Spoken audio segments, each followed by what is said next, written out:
for Kiara, Father God. God, we ask that you would bless this show as we come together just to talk about marriages and relationships, Father God. Father, we ask that first and foremost you forgive us for our sins for this day, Lord God. Anything that we have done, thought, or said, Father, that was not pleasing in your sight. God, we ask that you would forgive us, cleanse us, and wash us and make us new, Lord God. Father God, we ask right now, Lord, that you would come in the midst. Father, that you would touch the technology on everybody's end, Lord God, that you would, oh God, that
Hey, good evening, everybody. Not sure where we at right now, but yep, there we are.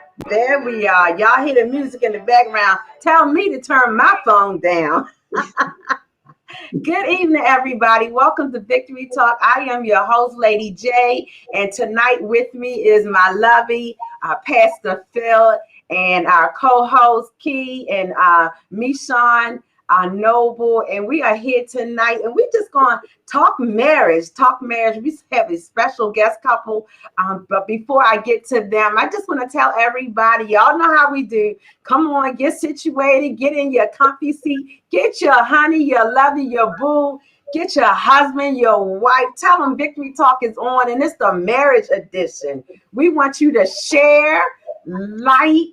All right, go to our YouTube page, share, like, start a watch party, do something to put the word out. Marriages are under attack in this season. And so we want everybody to take the opportunity just to come on and hear what God has to say about marriages. So I'm excited about tonight. I've been looking forward to chatting with this couple for a couple of weeks now. And so I'm just so grateful to be in their presence. They are one of the couples that we've had the pleasure of mentoring back in the day. And then they moved down south on us. But the work did not stop. When they moved, they continued the work. So we're just going to go ahead and get started. Before I start, you want to say anything tonight, love? No, they done moved down to my neck of the woods. Y'all know that's where I grew up at.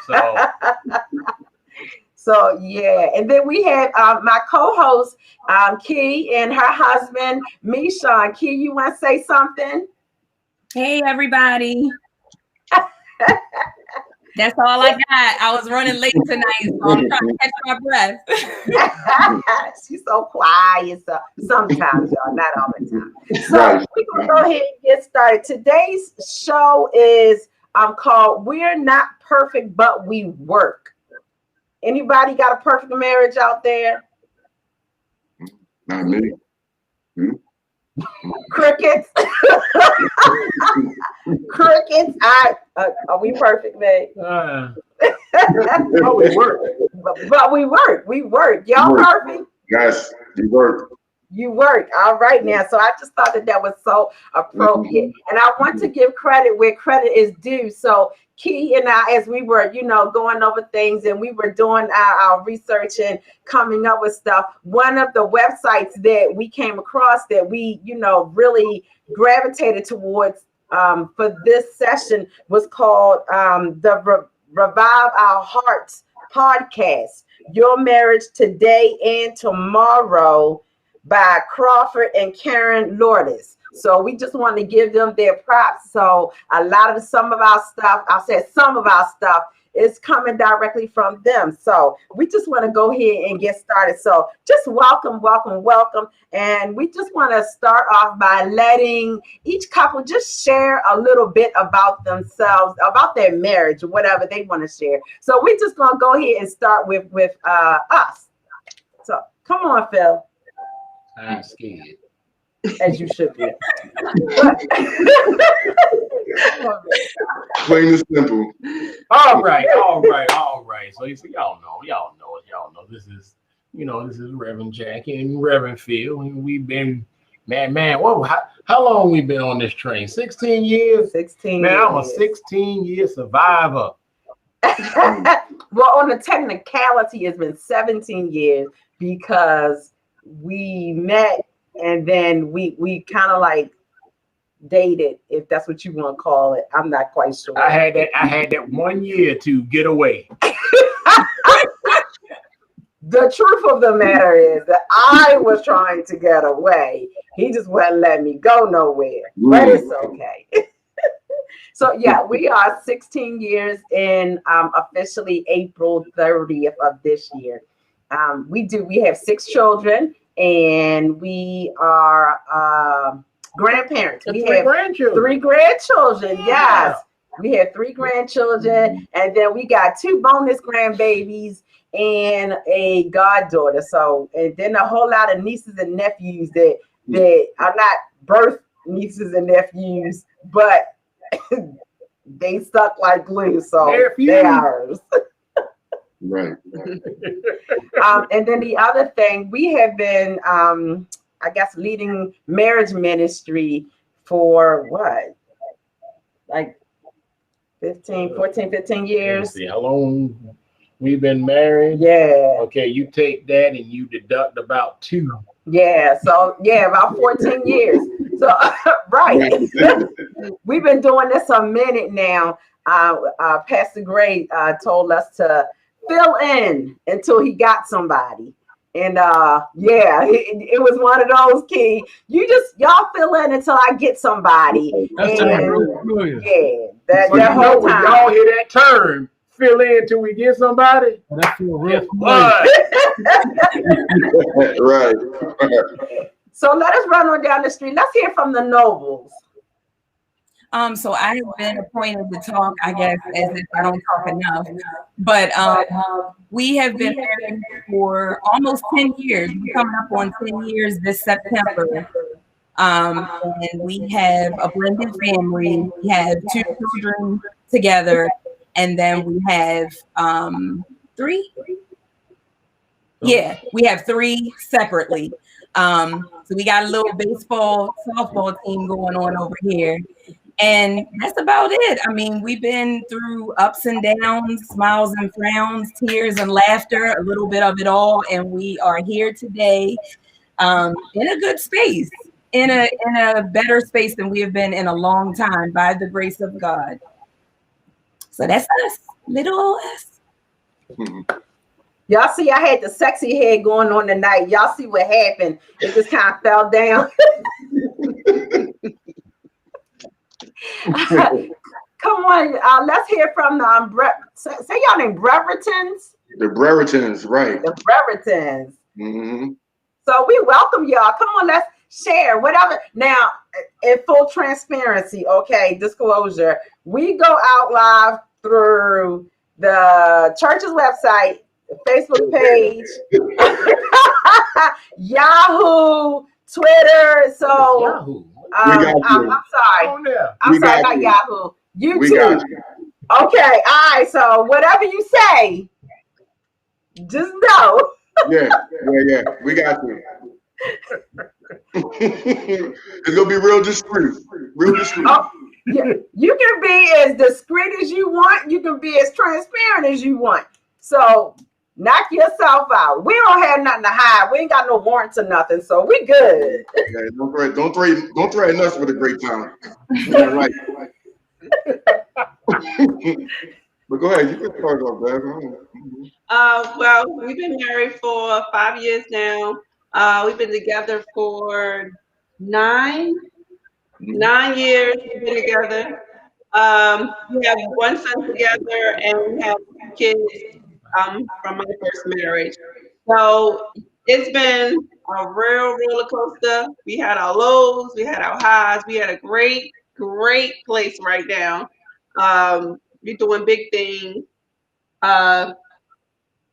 It's more or less we started out where he was trying to run away and I wasn't going nowhere. So when he figured that out, he was good to go. I was the run out. I wasn't used to it. But like I said, even during that time, that's when I started fellowshipping with y'all and just seeing how the church was with a lot of couples around my age and a little older. I was able to learn a lot from there. So it actually helped me to slow down so she could catch up. Because if I really ran, she wasn't catching me, y'all. I gave her a chance. Like, I'm gonna give her a chance. I remember having quite a few talks with Tequila, and I've had quite a few talks on the side with you back in the day, Russell. And yeah, we know that you was trying, still do your thing or whatever. But God is able, and so she stood her ground, and she waited you out. She had to give you a little fear. Yeah, and you know what? She had to allow me to be me. Yeah. But she had to throw a little fear your way, because when you realize, when you had that thought, oh, I might be losing her. Yeah. And I needed that. How I was raised in my experiences, I needed that to stay on my toes. Yes. So yeah, you're right. Yeah. So tell me, in over the past, and I'm not exactly sure when you guys started this ministry. I just do remember I've caught, bits and pieces of your ministry. So tell us about Bridging the Gap. Well, I realized that I moved around a lot, and a lot of things wasn't due to my own thing. It just, I guess, things God was just allowing to happen, and I was able to see a lot of things, and I was wondering why. And a lot of things when I saw, was a lot of division, and that's when I started seeing a lot of gaps, and that's why I started working on the gaps to bridge them, because I started realizing that we look at more of the similarities than the differences. You know what I mean? I believe our differences is the thing that really make us better, because that's like protecting each other blind side. So that's the thing about bridging the gaps, is basically just bringing different perspectives together for one common goal. Okay. Now, is it primarily a marital ministry? Is it, or does it extend out to other areas as well?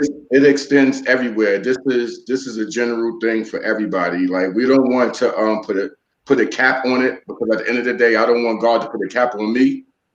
You know what I mean? So I just want to see where it goes. But I already know that it could only go as far as the people that actually comes into it and actually believe in it.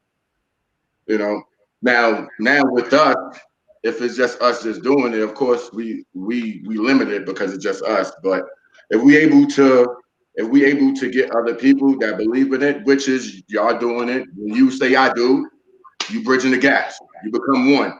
And I believe the more bridges you gap, the more access you obtain. Yes. And all walks of life. So that's the reason why I actually started that. And my main thing was through marriage, because that's a way different type of commitment that I ain't gonna lie, even dealing with my father demons, because my father had, and this is what I know of, my father had 16 kids by 11 different women. It could be more. So dealing with his demons and realizing, like, and my mother was amazing, because my mother, she was the one that through everything, she maintained her faith, and she the one who put the faith in me. And once I realized that, fighting his demons and then her coming around, I realized I needed her. I just didn't know it. She the one who showed me. And then once I was able to do that, now I'm able to teach people how to bridge gaps, because I was able to do it between, her and I. Wow. So, go ahead. You were going. So, one of the things that I had that I wanted to ask about was, and this is for all of us, and because we're all talking marriage here, our dysfunctional backgrounds. Because I was raised, my mother married twice, and even with that marriage, that was a little bit of a rocky marriage. But my stepdad, he was, he was a good father. I won't even call him a stepdad. He was a good father, but I seen the back and forth of their relationship. And so my first marriage was absolutely dysfunctional. I ain't even gonna get into the deep pits of it, but it was definitely dysfunctional. And so my question is to anybody who wants to share is, if you came from a dysfunctional, upraising in terms of marriages in the household, in what you saw and how you were raised, and how you were, how you seen a relationship go. Does that have anything to do with your present relationship? Well, I'll be the first to chime in there. And it absolutely does, because you tend to do what you saw, what you experienced. And so if that was what was in you, okay, that was how you pictured marriage. You pictured that, I want the white picket fence and all that, but you operated in what you experienced. Right. So a whole lot of times, the thing they say about generational curses is absolutely true, because, you can be suffering from something that happened. Let's put it this way. Let's say your grandfather, his relationships was dysfunctional. And then that's what your father saw. And so then, that's what you come into.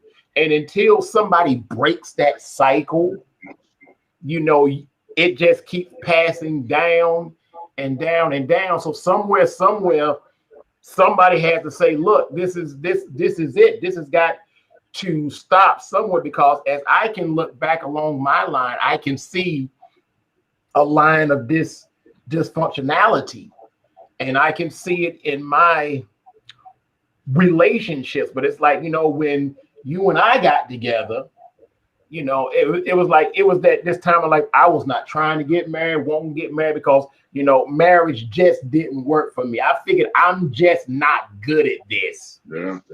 But then, because he not sharing with y'all, he was married 2 times prior to me. Yeah, and that's why I said I'm not good at this, because it always ends in the same way.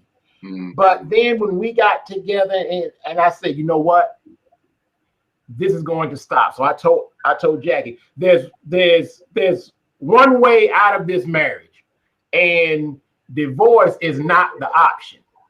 It's when one of us dies. So either we gonna live happily and we're gonna live out our lives together, or one of us is going to kill the other one.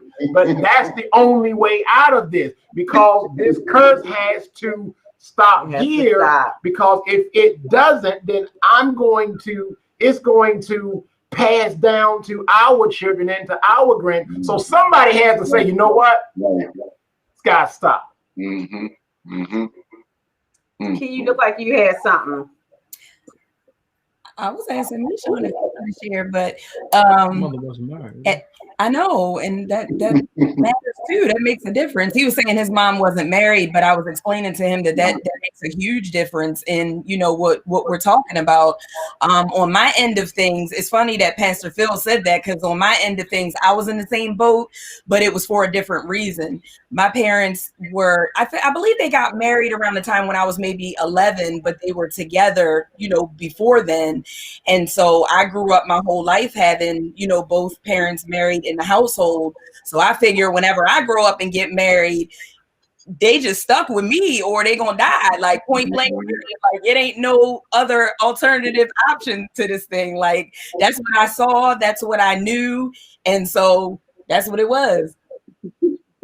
One of the things in today's society that I see quite a bit is when things get difficult and you realize, oh, I stood and I took these vows and I said, for better, worse, and sickness and in health, and richer or poorer, to love, honor, and cherish. But, things got hard. You've gotten down the aisle and you took off the pretty white dress and you returned all the tucks and, you done finished, or some people pay a lot for a wedding. We didn't. But you by the time you get through paying for everything, then things have gotten really crazy. Yeah. Because those first 5 years, and which y'all 5? How many y'all? Russell, how many years? Yo, I'm gonna be honest with you. I actually speed up the process. I was like, yo, we gonna do this within the first year. I know what everybody else said. Listen, I don't have that much time. I got dreams, aspirations I need to get at. So we was on the attack mode immediately to get better. I'm gonna be honest with you. Y'all go ahead. My bad. Yeah, no, that's and that is excellent. That is really good. And so many more. I wish that so many more couples had that mentality. You know what I'm saying? So quickly, people are really quick to throw in the towel. And you know, and so it boggles me. You went through all of that. But when things get hard, you're ready to quit. And so none of us are perfect. And for people will, come and think, well, I want him to do exactly what I want him to do, or she doesn't do things like I'm used to doing, or what have you. They want the perfect individual. You're not perfect, so you cannot expect somebody else to be perfect, be it your spouse or even your children. You know what I'm saying? And so, and realizing that this imperfect person is the perfect person for this imperfect person. Yes. Yeah. Hey, Desiree. Well, you know what? We are in a society now that's made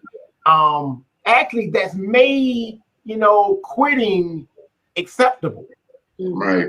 It's made it just a commonplace thing. The saying used to be, if at first you don't succeed, try again. Now that saying is if at first you don't succeed, give up and try something else. Yeah. And so, being in that, I think that's one of the things with marriage. When the first little rocky road comes up, just give up.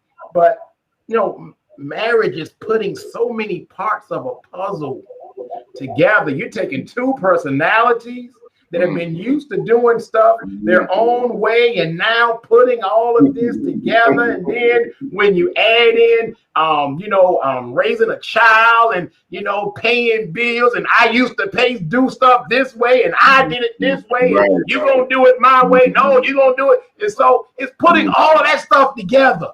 Yeah. One of the subsections, in the article was saying, and this is a direct quote, it says, I was scared I wasn't going to be able to do all the stuff I promised to do in those vows: to love, honor, cherish, obey. I meant all those vows, but now I have to go down and live it. And I had no models for that. I had no models in my home. My mom was a single parent. All of us had different fathers, and it was just a mess. God took my mess and made a message of my life. So my question is, have any of you ever felt like it was a struggle to keep the promises that you made to each other before God, before family, friends, whatever? For me, it was.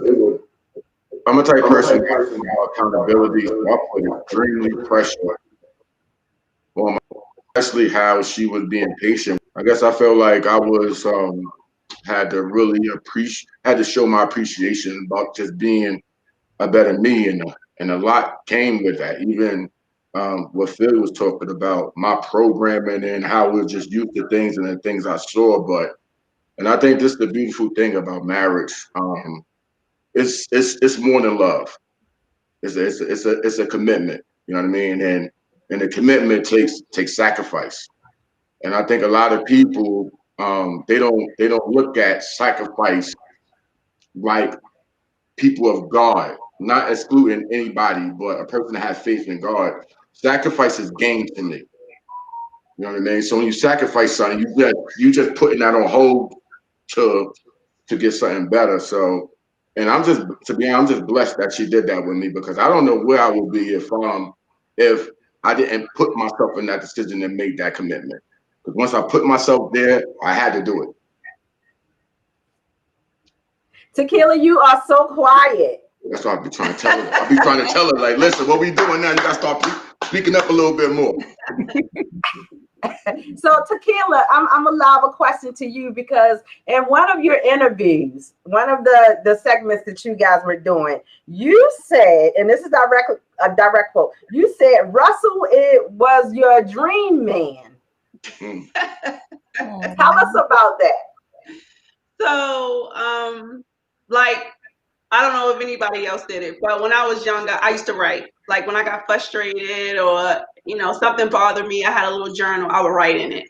So, in my journal, I would write down the guy that I always wanted to be with, all the things that I would like and don't like and things of that sort. So he fit a lot of my descriptions that I had in my little journal. It was like an awesome thing.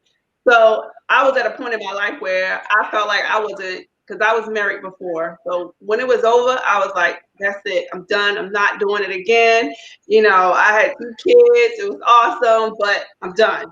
But, he came along and I went through my little journal and I saw like, oh, wow, he did this. He got this. He got that, The physique was nice too. So that helped a little. So, it was a lot that I saw in him that I really knew that if I was patient enough, it eventually it would come to light for him. So I was patient enough to do it, and right now it's coming to light. So I'm so glad that God blessed me with him. So I'm here, and we ready to roll now. All right now. All right now. I'm coming your way, Nobles. Before I jump over to the Nobles, Lakeisha Hall says, I completely agree. And we were talking back about the vows. I completely agree. People do not work through problems. They just give up instead of communicating to fix issues. That is such a big one. That is, that is one of the biggest. It's hard. It really, marriage, and one of the things that Philip and I say all the time, marriage is one of the hardest jobs in life that you will ever have. It's harder than being a parent. As a parent, you can tell your children what to do, when to do it, how to do it, up until a certain age, up until the point where they reach adulthood. But as a spouse, I can't tell this man to go to bed. But I could.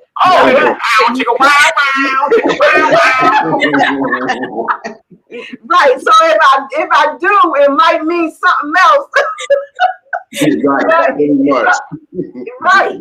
It's a hard job being married because there's got to be a lot of compromising going on. That's a big word. Everybody say compromise. Compromise.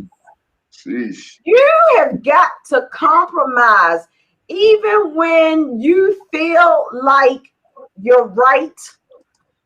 Sometimes you've got to take the high road and not worry about who's right or who's wrong. It's about getting the job done.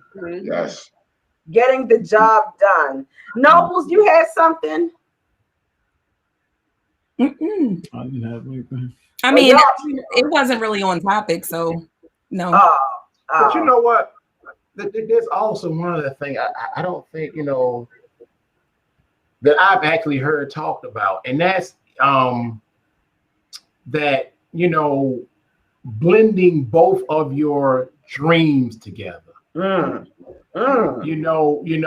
of, wanting to see the other one's dream fulfilled. Because a whole lot of times, we had a dream when we was single. We go into marriage with a dream, but now do I even know what my spouse's dream is?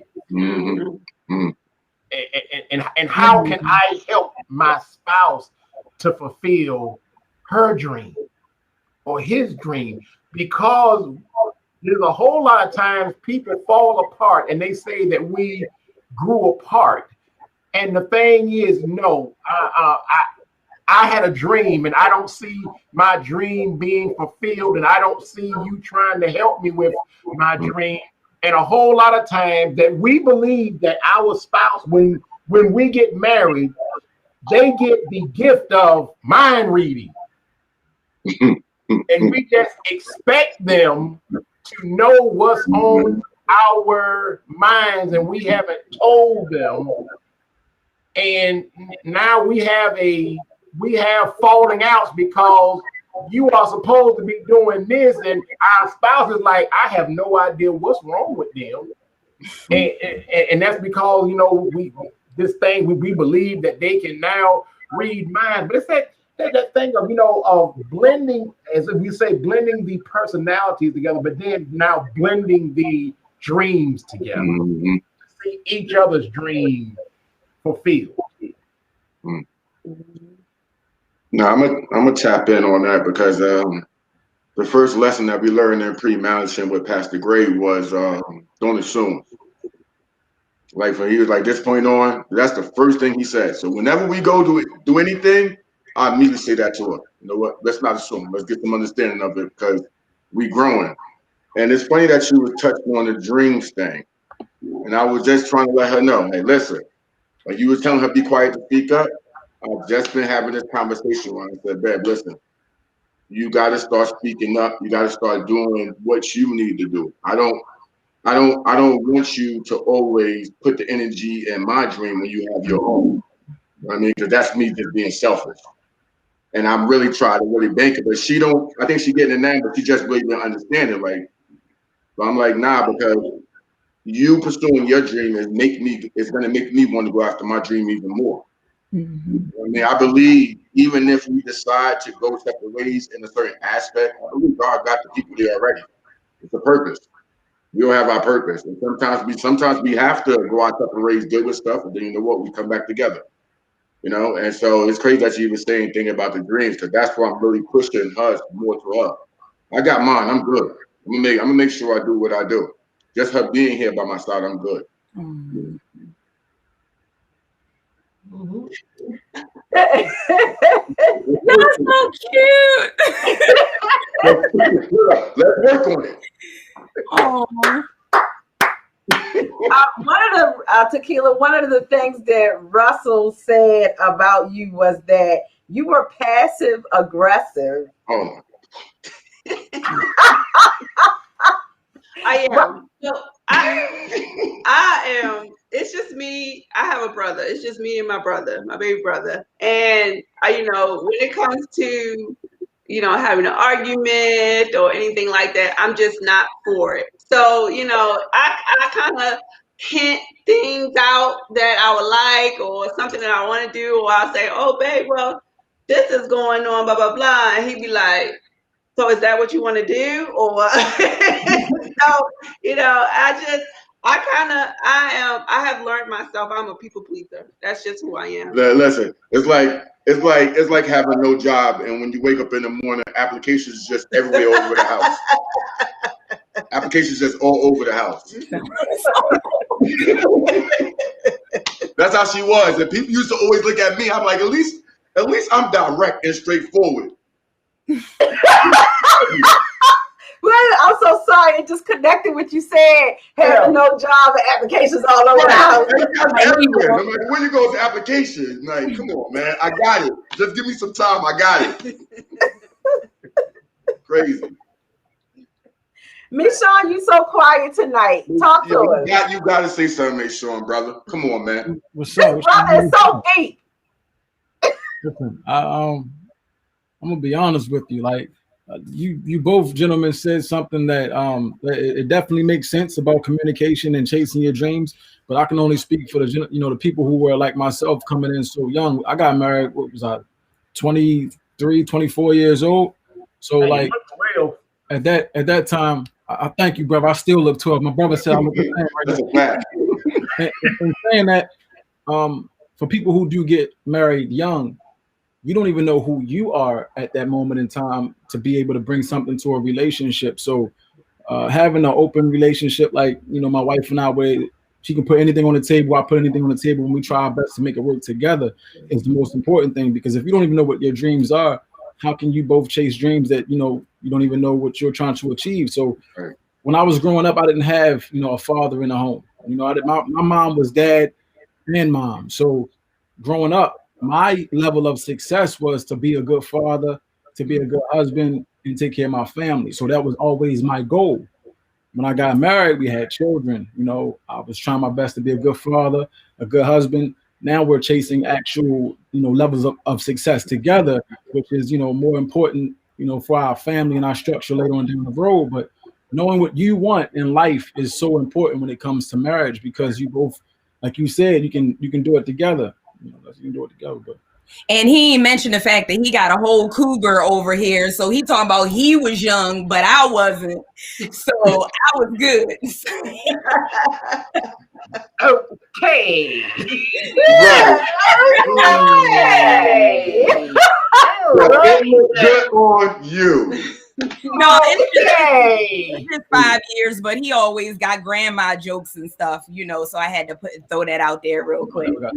It's crazy. It's crazy. The older you get, that time actually shrinks, don't it? I'm talking about as far as when y'all first got together, it was 5 years, but now it's just a day.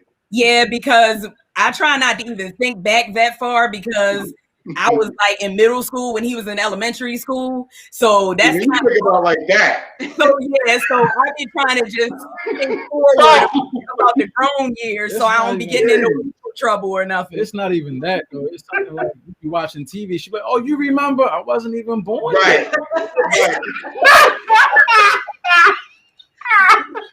Oh man! See, I knew once he started talking, it was all it took was a little push. That's good. Start talking more, brother. Oh, man. I wasn't even born then. That is crazy. 5 years. Thank you, Desiree. Boo. Thank you so much. You look fantastic too. Russell, let me ask you this. One of the things you said was you introduced tequila as where your favor comes from. Yes. And I know that is scriptural, and I got it immediately when you said it. Proverbs 18:22. But I was wondering, what does that mean to you? Can you verbalize, not from, don't give me the scripture version of it. Right. Put it in words that the viewers can really get a hold of. Nah, when I was saying that, like pretty much I touched on, marriage is one of the hardest jobs, one of the hardest things that you could ever do. And I always believe, no matter, like I said, dealing with my programming, I always believe if I'm able to get past that and I'm able to love a woman openly and able to make a commitment to her, my favor was going to be ridiculous. Like I always believed that, even before I even got spiritual. Before I was really spiritual, I always believed, because I played basketball, I played sports, and you got to put that work in. You got to put that work in. So I already knew the harder it was, it might seem hard, but being not a competitor, that's why I just stayed attached to it. And then you could just see how God just started blessing you with the littlest stuff. Like it's favor, even being a black man. I'm 6'4", I got stature.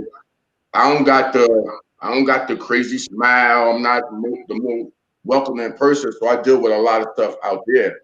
When I come to my home, she do her best to not putting anything else on me. And knowing that I could come home to that, that's favor alone.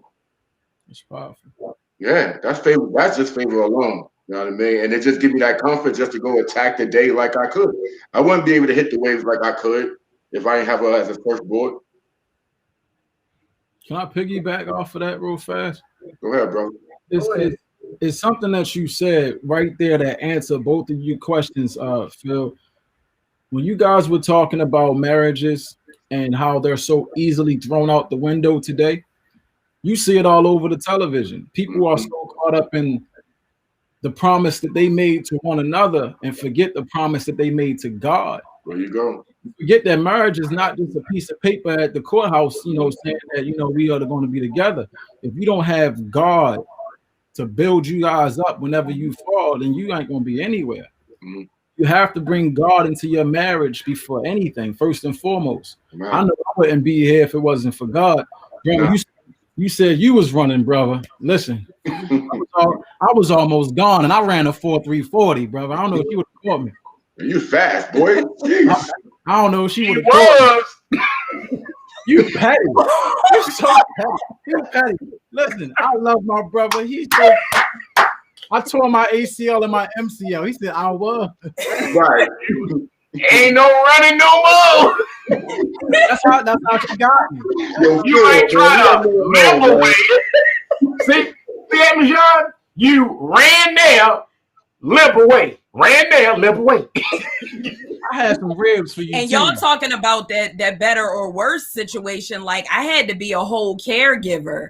And listen, I didn't expect, when you think about being a caregiver, you think about when you get older, and you start slowing down and stuff like that.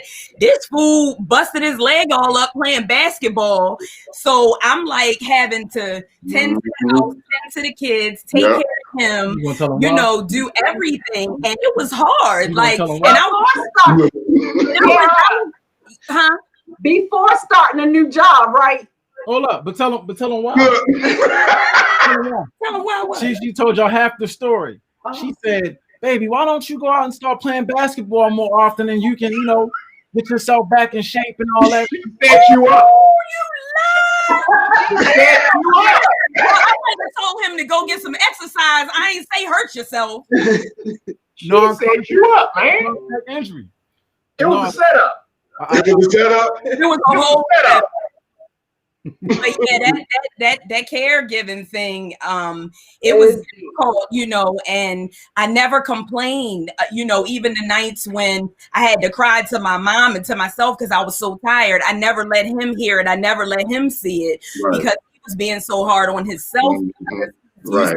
Self-sufficient and can't do anything. But bruh, I'm like, well, at least I kind of got used to it. So that way, if I got to do it later, maybe it'll be your turn next time. Hopefully it's not a next time. Right. But it's crazy because I want to piggyback off of that. When you said hopefully it'll be your time next time, I think it's important that you also be able to be interchangeable. Facts. I don't have to do everything she needs to do, but I need to do enough. So when she can't do it, I'm able to do it. Yeah. Now, even if I get pissed off, it need to be done. You know what I mean? So it's funny that y'all saying it, and I believe even if it happened the other way, I believe he's gonna make it happen. He gonna do what he gotta do. Oh yeah, we just started vitamins too, so we should be all right. Listen, you stay married long enough. He'll get a turn. She'll get a turn. He'll get a turn. Thank you. Yes. It happens. No matter, because we are, once again, we're not perfect. We're not perfect people. So because we're not perfect people, things happen in life. Whether it's we just experienced it, back in May when Phil got the eye. That was strictly one of those freak accidents. Right. And so here it was. Then it was my turn again to take care of him. When just a couple years back, when I was going through the back surgeries and what have you, he had to take care of me. All right, Miss Victoria. But yes, if you live longer, you stay married long enough, everybody gonna get a turn or two.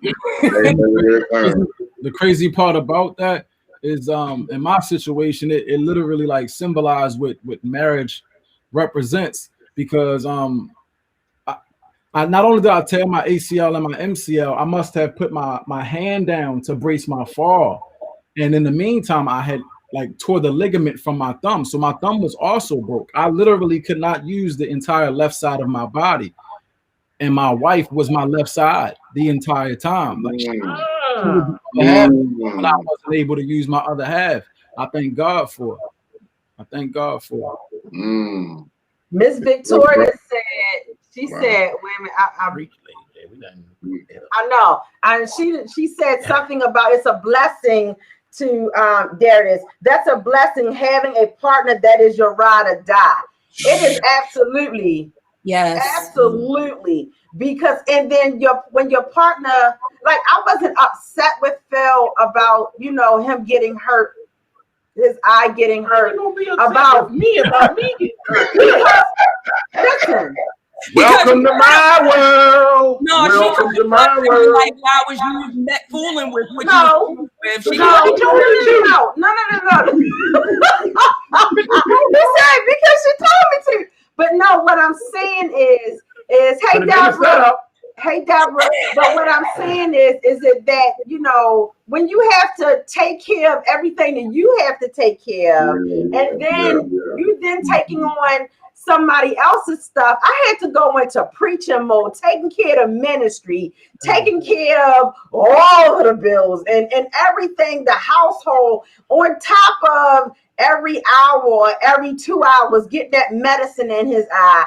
While he maybe got a nap and I'm on watch because I'm trying to make sure you don't hit yourself in the eye, that you don't re-injure it, that we getting the medicine in your, you know, and so it does become a lot. And then on the flip side of it, when I had the surgery, dude built a shower in our kitchen for me, y'all, because I couldn't go upstairs.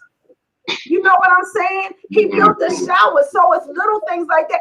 I think for months he slept on the couch, you know, because I couldn't go upstairs. So he stayed where he could get to me and you know, look out for me and take care of me. So basically, you know, fair change ain't no robbery. Believe that. Chances are going to go around in marriage. And one of the things that I feel sorry for people who aren't married. I feel something for them because I can't imagine my life without him. This is like truly my left side of my body, the right side of my body. You know, it's like we are one, literally. And if he wasn't here, then I'd be fractured. I'd be somehow, you know what I'm saying? I'd be broken. I wouldn't be able to operate. I know, am I preaching? I would not be able to operate in wholeness. So that's what. Okay, Miss Victoria.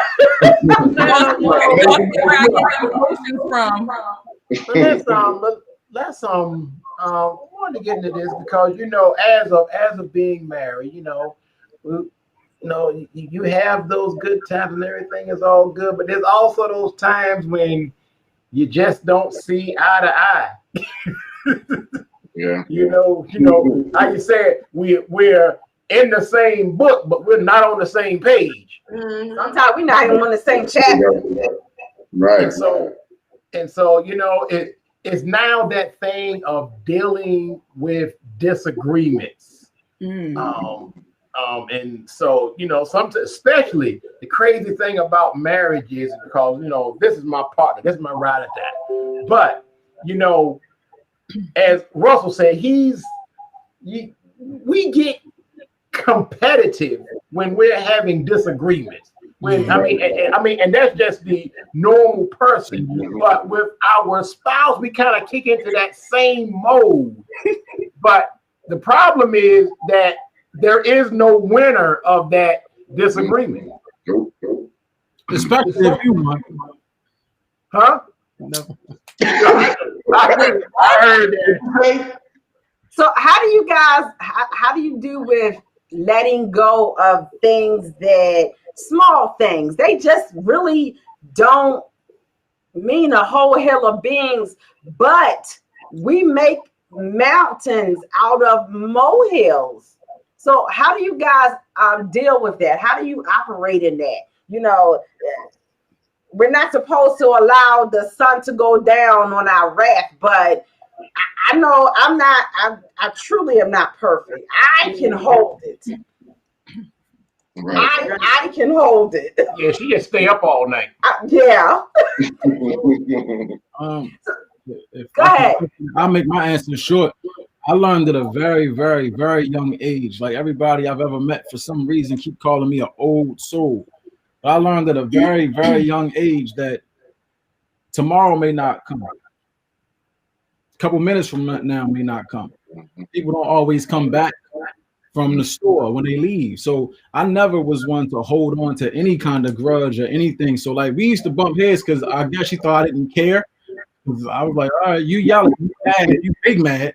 And I'm like, all right, because I don't hold on to grudges. Because when you act nonchalant, it makes me madder. Yeah, but we had to learn each other as, you know, prove that it wasn't that I didn't care. It's just that certain things are so trivial, you know, and I had to learn that things that may seem trivial to me mean everything to her. So it's a level of respect that you have to finally realize that, like, look, I love this person, and what is upsetting her is important to me. So I had to learn, you know, that it might not be a grudge that I'm holding on to, but at least learn why she's still mad and try to, you know, right your wrongs. But I don't hold on to no grudges. Well, to piggyback off of what he said, shout out to Pastor Gray. I just picked the socks up.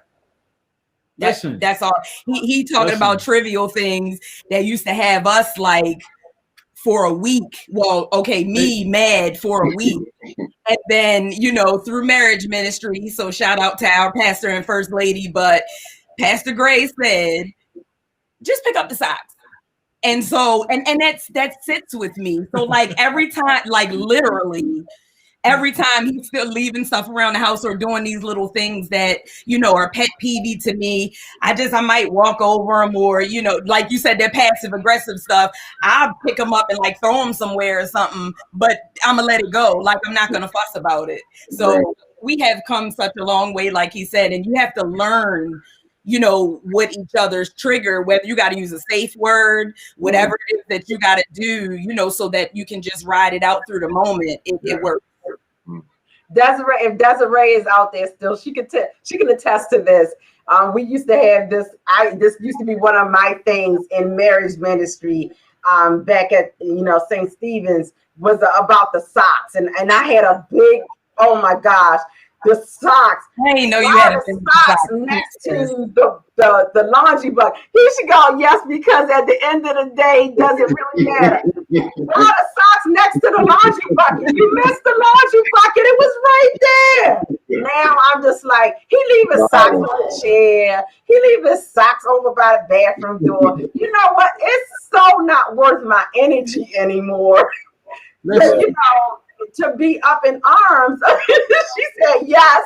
To be up in arms about the socks. Oh my gosh. You leave it accessible because you always get running juice. So you gotta have your socks to put on real fast in case you gotta go to the store, pick this up. Ain't nobody talking to you. Ain't nobody talking to you. Lisa said, I am guilty of holding on to it. Don't change that one. And Miss Victoria said, I don't hold on. I guess the older you get, you learn to ignore the craziness. By the way, safe words work. Y'all, I don't want to know.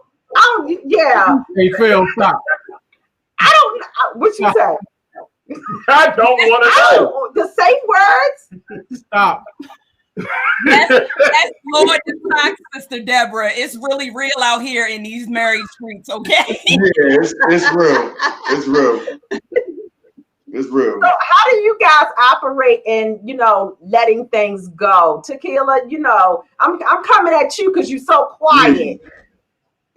I mean, I it's not much that bothers me. Like, I have a very high tolerance, so it's not a whole lot that bothers me. Like, I guess if something really bothers me, I will hold on to it until like I get to a point where it's like, okay, I done had enough, and I kind of explode after. But the explosion be off of something totally different. But it's something that I held on to that I was like, I didn't even know, and it just comes out.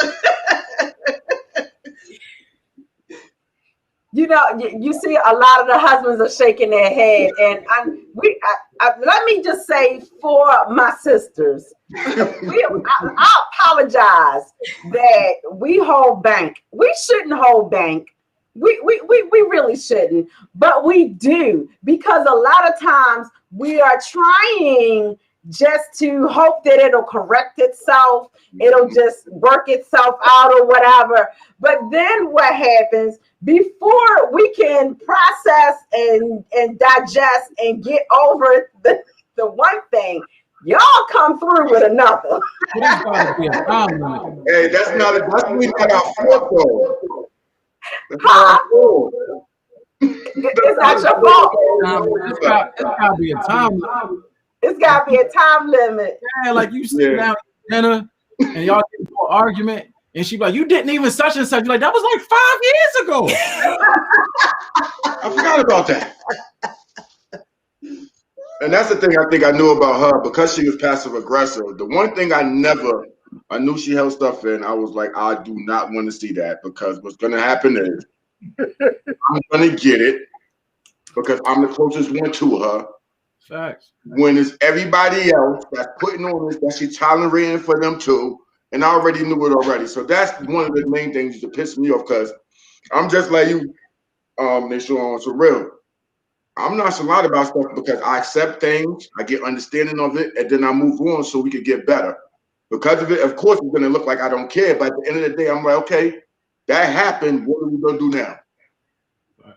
What are we going to do now? That's where that whole communication thing comes in, because I used to take his silence as him like being nonchalant and not caring, and then that's further enraging me, so we had to come to a point where he started saying stuff like, you better say something, like a word, or raise your hand, like, dude, say something. Safe word. Safe word. Right. Yeah, in the beginning of our relationship, it was I think it was maybe once or twice in the beginning, before we even got married. I told him he got mad at me or something happened, and he literally did not talk to me, call me, nothing for a whole day. So like, we had a whole conversation. I said, listen, I understand you mad, you pissed off, but we gonna work this out. You cannot not speak to me for a whole 24 hours. That doesn't work for me. Like, you gotta call and say, I'm good, I'm all right, I'm still upset, something, but you cannot just not speak to me for 24 hours. That doesn't work for me. So he never did it again, but I was mad tough at the time. I'm like, who do you think she's talking to? Yeah, babe, you good? Hey, listen, I know where my butt at. I ain't stupid now. I got pride, but I ain't stupid. I like that you said that, because I think that one of the biggest things that is a killer to marriages is pride. Mm-hmm. Pride, and the Bible tells us what the Bible say about pride. Pride comes before the fall. Okay. Mm-hmm. And so we have to be conscious about taking our pride and put it to the side. You cannot have pride between you and your spouse. Not wait a minute, let me clear that up. You can't be so proud to say, hey, I'm wrong, or we got to work this out. It's got to be, we're all in. It's me and you. It's the three of us, me, you, and God. And God is not holding anything over our heads, so we can't hold anything over each other. Facts. We can't hold anything over each other. Right. Can I say something before I forget it? Because I'm like I said, I'm an old soul, and I'm like 75 for real. I'm gonna forget if I don't. A very important part, in my opinion, besides so many other intricate parts, is surrounding yourself around other married couples. Yes. That you not only can you learn and build, because you're going to hear stories that you be like, man, I'm going through the same thing right now, or they've done something that you will go through, or you can help to them. Because I'm gonna tell you right now, I won't get into too many details, though. We definitely an open book. That's how I live my life. You ask me anything, I'll tell you. But I thank God for the people on the other side of this camera, my mentor, my brother, my friend, Pastor Philip A. Miller, his beautiful wife, my sister. Like, we were in a bad space, and just them being who they are, they sat down with us and they talked to us, and I had to change some things about myself. as a man, if I wanted to make this work with the woman that I love, I have to change things to be on the same level. If you guys aren't on the same level, yes, your partner can pick you up. But if you're not doing your part, then y'all gonna fall. I just thank God for y'all, man. Surround yourself around like-minded people, couples, married couples that are under God. That's it right there. You said it in a nutshell, the end of it. Not just married couples, but married couples under God. Because don't be out here taking no advice from just leave him, girl. Listen. You can get all this money. let me tell you what to sprinkle on his food when you right. Yeah. To piggyback off of him, I want to say my whole thing for myself is I have to learn to use my resources. Like I know I have them, but I don't use them. I take everything on for myself and try to figure it out myself. And I don't want anybody to know my business. And I don't want people to, so I got to learn to use my resources and understand that they are there for me to help me out and not tear me down.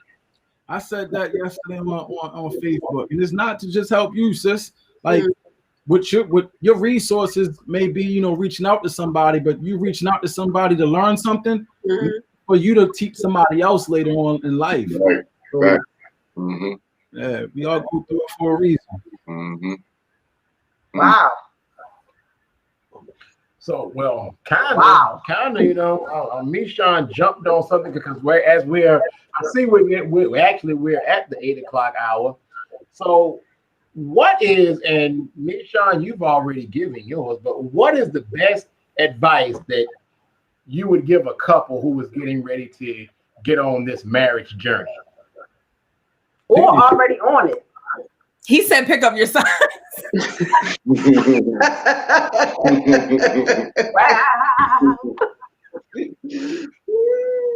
I'll say communicate because it sounds cliche, but it really is important. And that is the issue that we had somewhere along the lines. We either stopped communicating or we started talking at each other. Right.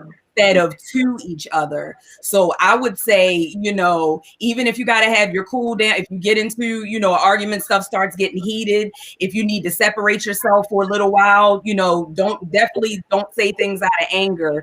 Separate yourself, do whatever you need to do to cool off, and then come back and regroup. But don't lose that communication, because once that's gone, like everything else goes out the window. So that's my little tidbit. And if I were to say anything to anybody, I think you just have to be two forgiving people. Yes. That's it. You got to go in there and you got to be willing to forgive. If you're not willing to forgive, you're going to struggle off the bat. You got to be willing to forgive. Like you said, we're not perfect. You got to be willing to forgive. All right, Tequila, you up.